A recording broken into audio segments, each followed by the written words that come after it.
What's going on, everybody? It's your boy Zoe with No Days Off DFS, here to bring you guys that WNBA slate breakdown for the 3-game WNBA slate. If you guys new here, make sure you guys hit that subscribe button so you guys don't miss any of the content your boy puts out over here on the channel, and drop a like on this video if this video or any of my other videos, content, anything is helping you guys win some money. Most importantly, subscribe to the channel so we can get to 2K, because we are getting the A'ja Wilson Black Explorer Edition jersey for our giveaway. Once we hit 2,000 subs, I will be giving away this jersey right here. So definitely, if you want to be entered in for that, just go ahead and subscribe. I'm putting all the subscribers that I have into a random generator, and it's going to pick one. Whoever it is, that's who's going to win the jersey. So if you want an A'ja Wilson jersey for free, pretty much all you got to do is just subscribe to the channel. Most importantly, well, not even most importantly, definitely check out the Patreon over here. Of course, as you guys can see, you get my WNBA slate breakdown. I put that out pretty much every slate. I will let you guys know if I will not do a breakdown. I will let you know. I do let you guys know. But besides that, you also get my my core for the day. And I did get a comment today saying like, hey, core comes out just a little bit too late for them. And I understand that. But the thing is, for me, and I'm going to do something to adjust to help that out. I will put out a dummy core, is what I'm going to kind of call it. But pretty much my 3 highest players that I'm really high on for the day is what I will put out earlier in the day for you guys. I typically do not actually like lock in my line until the last minute before the slate locks, because I'm quote unquote waiting for starters to come out, which is one reason why legit the core takes so long, is because I'm waiting for, it's either like a value piece or something is in one of the lineups that I need to make sure is actually starting. Like on today's slate, Dallas Wings, they might switch up their starting lineup. That's something that I'm going to want to know before I fully lock in, because I like G. I think G being able to stretch the floor in this matchup going up against Brittany Griner could be a pretty big day for her, especially if she's going to be the lone big. And I'm getting Brittany Griner on the back end of a back-to-back. Even though she didn't play a ton of minutes, still, this is going to be one of those spots where we could see a stretch big, which we have seen it before in the past, be able to have good success going up against Atlanta. So just an instance, just letting you guys try to understand that right there. But I'm gonna go ahead and try to get this breakdown done. Hopefully your boy doesn't ramble too much on you guys, because I am tired. I am tired. But I'm gonna try to get through this for you guys. If the energy is low, I do apologize. I really do. Talk to me down in the comment section. I'll answer any questions that you guys got. I've been answering questions all throughout the day, and that's why I say I love the support and everything, energy that I'm getting from you guys. It definitely just makes your boy want to continue to do this and continue to pump out the stuff for you guys. Phoenix Mercury taking on the Indiana Fever. Really for this game right here, Alyssa Thomas 11-7 MVP campaign run right now that she's having herself, playing lights out. I like it. I really don't feel like they have anybody over there to guard her with the shooters and everything that she has. Her players actually getting back to having full minutes, and honestly, the scoring load that she's carrying right now, it's been amazing to actually watch her be able to do that. 11-7. She said you don't have to pay up for fee, if I'm going to be honest. Alyssa Thomas, decent matchup, actually a good matchup for her, can put up the exact same numbers that Fee can go out there and do. And we just saw it on the last slate that they both just played. Satu Sabli at 8-8. I think that's a little bit too cheap for her at that price tag, especially if she's finally going to be playing right about 30 minutes now. She played 28 minutes in her last game. They don't have another game until Friday. And yeah, no, the upside is going to be there, especially if she's able to knock down those shots, but also rebound the ball as well and do what she's always been out there doing to the T. 25.25 fantasy points in 28 minutes. I do like the upside for Satu, especially at that price tag for her. Clea Copper kind of going to be a fade for me, just because I think she needs a couple more games underneath her belt, really, for her to get back into rhythm.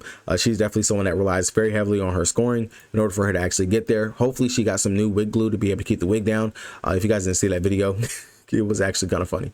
Joanna Bonner, this is a quote-unquote revenge game for her, going up against the former team who she was with, that she signed in the offseason, but then was like, hey, I don't like y'all. I'm going to sit out. Trade me to my wife. I don't know. If you're making 2 lines, I'd make 1 line with Joanna Bonner, because women are petty, and this just seems like one of those petty things that she can go out there and do. Sammy Whitcomb, I like her upside in regards to 3-point shooting, but she is of course still playing off the bench, going to be capped to right around 20 minutes. She has to come and actually knock down on her shots. I think instead of playing Sammy, you can definitely go with Monique. I understand 26 minutes is kind of a quote-unquote outlier for her, but she is technically the starting guard out there. She can get you some assists, she can get some defensive stats, and she actually is a good 3-point shooter herself as well. The fast pace that the Indiana Fever do like to play with, I think that can definitely bode well for Monique to be able to get some outlet passes or some easy looks out there for her as well. If I'm choosing between Sammy and Monique, I definitely would take Monique. She's the Julie Allman of the slate. Natasha Mack, if she does start, I do like her again as well. I think that she will be able to match up pretty well going up against Leah Boston, and I do like the upside. 6,400, she's sneakily able to go out there and get you 20 plus fantasy points. She did it last time going up against the Washington Mystics in 16 minutes. 60 minutes, 25 fantasy points. You honestly cannot beat that for Natasha Mack. Everyone else over here, Westbell, Lacasa, Heald, Brown, the other Williams, I really don't have too much interest over there. For the Indiana Fever over here for them, Boston, K. Mitch, Natasha Howard, really are the three that I am looking at. Boston, I am still a little hesitant to play her without CC playing, but we have seen that certain centers, they are able to go out there and have decent days, and rebounding the ball, that's one of those things that she should be able to do going up against the Phoenix Mercury, as they can be susceptible to giving up some decent rebounding numbers to opposing centers. But not only just that, they are giving up some pretty good scoring numbers to them as well. We just seen literally 3 straight centers have really great games going up against them. Not Brianna, Brittany Griner, and quote unquote value for her, and of course the revenge narrative that you want to say or whatever for her. But 27.5 fantasy points. Jonquil Jones just dropped 40 on their head, and then Shakira Austin had 33 fantasy points going up against them as well. And I think she actually popped off for 20 actual points. Yeah, 20 actual points in that game, in that matchup. So I don't mind going to Boston, but the pivot from Boston would be Natasha Howard, who only played 12 minutes in that last game going up against Chicago Sky in a smash spot. I do think that Natasha Howard, if she stays out of foul trouble and doesn't have her minutes yo-yoed like what they were, of course the game was a blowout. They did not need her out there for that game. As long as there's no injury ailment that we do not know about, Natasha Howard can have a really big day in this position spot. 8,300 is cheap, and that's typically where we do like to play Natasha Howard at. Kelsey Mitchell, the amount of threes that the Phoenix Mercury can give up and will give up, she's pretty much a scoring demon to go out there and get you at least 20 points, 2 to 3 threes a night. But the assist upside that she's now adding in, along with the defensive upside as well, it definitely makes sense, and I like it. You definitely can run a 1-2 punch in regards to playing Alyssa Thomas and Kelsey Mitchell in this game right here. I do like it. There's going to be some value in the Atlanta and Dallas game that you can get to, but of course I know the game of the night everybody's going to want to actually play and get pieces from is this New York Liberty, who need to bounce back after losing some really dumb games. The last 2 games they could have went out there and beat us on versus Dallas, but we came out there and smacked shit out of them to start the game. And then of course the Sparks when they lost that one right there.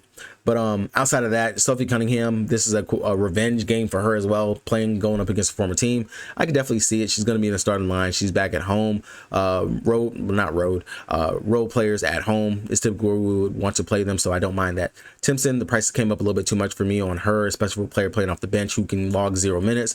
Lexi Hull, I mean, if you land there, that's okay. I would play Hull over Colson, over Bibby, over Dantas. Speaking of Dantas is losing minutes. Now all of a sudden Bibby is here. Bibby's going to be getting some burn and run. I want to see the minutes for Bibby in this game before I actually hop onto the Bibby train over here while she's on the Indiana Fever. Atlanta Dream on the back end of a back-to-back going up against the Dallas Wings. They get to go up against another green monster that they have to deal with. If you guys did not see the video for the Dallas Wings, not Dallas Wings, for the Atlanta Dream and what happened in that game versus the Golden State Valkyrie, one, how the fuck did they get that in the game? Actually, now that I think about it, I don't want to figure out how they got it into the game, because I can think of one way, and Atlanta, they played their starters some pretty good minutes, but Alicia Gray, Jordan Canada, Brianna Jones, Brittany Griner, all those are quote unquote good position spots and everything for them to play. We know that Dallas Wings, we play very little defense. We're going to push the pace, things of that nature. If the New York Liberty just didn't come out and miss a whole bunch of shots, that game could have been a hell of a lot closer. We have seen opposing guards go out here and have good days.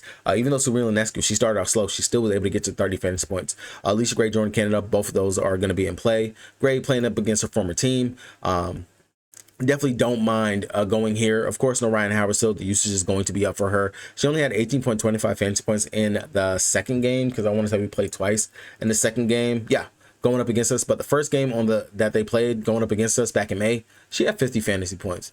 Now that's the back end of a back-to-back. I am going to temper my expectations, but Jordan Canada, definitely don't mind getting her as a potential pay down instead of going up here for Gray. It's only going to be what, 300 difference. So GPP upside, I take Alicia Gray.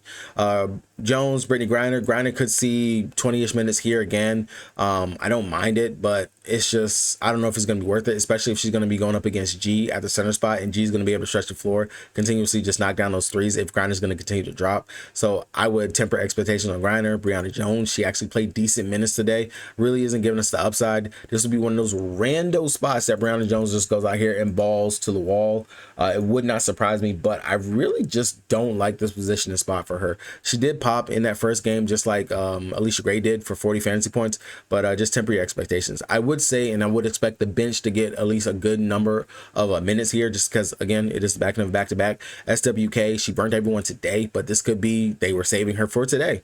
You know, Maya Kedwell, she was hot. She was playing really great defense and everything out there. Why do we need to run SWK out there? Pow Pow. This is just has Pow Pow weird random, hey, let me go out there and just knock down 4 threes type of game in the cards.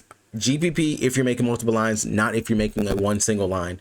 Hillman, she had a big day today. I don't think that it's going to necessarily be back to back going at it for her on today's slate. On the Dallas Wings side of things, Paige, I mean, quote unquote, it should be a tough matchup for her, but it's Paige buckets, man. Like, Paige can go out there and she can get what she wants whenever she wants, wherever she has to go get it at. Enrique, she's been high over the last couple games, 9,400. Definitely wouldn't mind going to her. Has not played well going up against the Atlanta Dream on the season, but she's in the rhythm. She's in a flow. GPP option, I would much rather find the 900 more to get up to Paige if I have to. JJ Quinley is going to be a fade for me. This matchup does not favor her at all whatsoever, and I just think that her size is going to be bullied out here for the bigger guards that you actually do have that can take advantage of it over there on the Atlanta Dream. G, if she is the lone starting center out there for us again, and that just means that Lee Rue is coming off the bench, I don't mind playing her just because, again, I think she'll be able to knock down a ton of those open looks that she should get out there from the 3-point line or the mid-range, especially if she's going to be playing going up against Brittany Griner or Brianna Jones, who do play drop coverage out there. Haley Jones going up against a former team, if she is starting once again, I don't mind it. I definitely do think that she can give us more than what she gave us in her first start on the season, but kind of an uncomfortable price tag to pay for her right now, if that's going to be the production that we're going to get from her, if I'm being honest. Outside of that, Dejanay Carrington, I like it better if she was starting. Same thing for Zaza. I really don't have any interest in Misha Hines-Allen or at anything else over there for whatever matter for that. New York Liberty taking on the Minnesota Lynx. Over here for this game, I would expect the New York Liberty come out like their hair's on fire, especially after some of the comments that that Coach Reeves was making today, talking about that Emma Meesman made a mistake. She made a mistake signing to New York.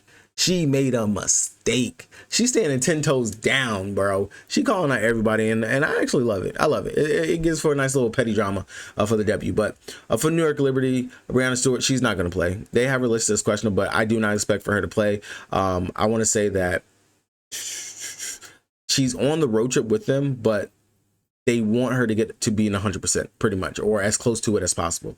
If Stewie was to play, that's going to throw a whole monkey wrench into the slate, because of course we could look towards Sabrina Ionescu, we look towards Jonko Jones, Natasha Cloud, and if Stewie's out, I do have a lot of interest in Phoebich, who she played 30 minutes last time going up against Dallas, didn't give us the great upside in play, but opposing power forwards, small forwards, depending on which position and spot she's going to actually have to play in this matchup, they can go out here and do some damage going up against the Lynx. They actually can, and I know that you guys have heard me say it a couple times before, but that's the spot that you actually go when you attack the Minnesota Lynx, is with opposing power forwards. It really actually is.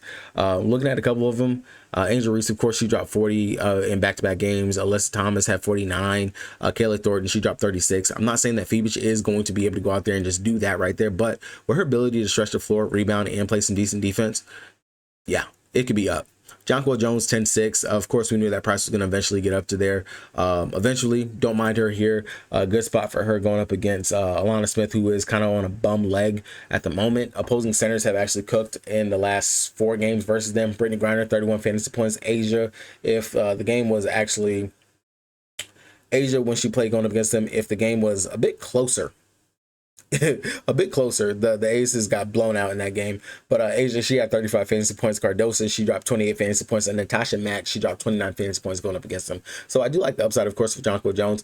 Spend up option, that would be another one. Like, if you're not going to play Fee on the opposite side just because she's 12-7, then you're running Jonko Jones and Alyssa Thomas, then I understand that, because Jonko Jones, if Stewie's going to be out, the usage will be there. We know she's going to have to be aggressive, and she can go out there and light him up when it comes down to it. Sabrina Ionescu, I don't mind getting to her because you can attack with opposing guards going up against the Minnesota Lynx, but Sabrina on the road is what's actually got me worried. Just for the fact that if she started late, and if Courtney Williams, Natasha Heidemann, or if they decide to put Caitlin McBride on her, they're all up in her grill, all up in her stuff, really just making it difficult for her. 11-3, I don't see myself paying that much, especially when I can just come down and get Paige, who's a little bit cheaper, or Alicia Gray, Jordan Canada. I don't see myself necessarily getting up there to that 11-3 for Sabrina Ionescu. Natasha Cloud bumped up to 9,200. It's a potential play, definitely. Of course, if Stewie's out, I would like it even more. If Stewie's in, I wouldn't like that price tag for Natasha Cloud, and I wouldn't pay that much for her right there. Isabel Harrison got to start last game, but really didn't play too many minutes. Talbot was the one that actually came in and just set the world on fire. I would imagine that, and I hope that they actually do start Talbot. If they do start Talbot, then I would have interest in her. If they don't start her, then she's just going to be a GPP option and a pivot that you can take a chance on. For the Minnesota Lynx on their side, fee is fee. Don't gotta talk about it. If you're not gonna play fee, it's kind of like the Jackie Young and Asia Wilson. Look towards Courtney Williams. Great spot for Courtney Williams. Opposing guards have cooked and cooked and cooked all season long versus New York. And once again, she's in a great spot where she probably will be low owned just because of her price tag. But if you cannot fit fee, you take the next best player who has just as, well, not just as high, who has the next highest usage, who also has the ball in her hand, what, 70% of the game? Courtney Williams, man. Courtney Williams. Alana Smith, GPP option. Kayla McBride, if she gets hot out there, I definitely can see it. I'd say mid-tier option that you can get to if you can't play Courtney, you can't play Fee. She would be the next best thing to me in that position. I would have had interest in Jessica Shepard if Alana Smith was going to be out. Natasha Hyman off the bench, Diamond Miller would be the only two that I would consider as punt options off the bench for the Minnesota Lynx. All right, guys, that's going to do it for me. Your boy is tired. I'm about to go crash out, get ready to get up to go do these exams and stuff, and hopefully we have another great day. Good luck to everybody out there. Don't fall for the traps. Peace.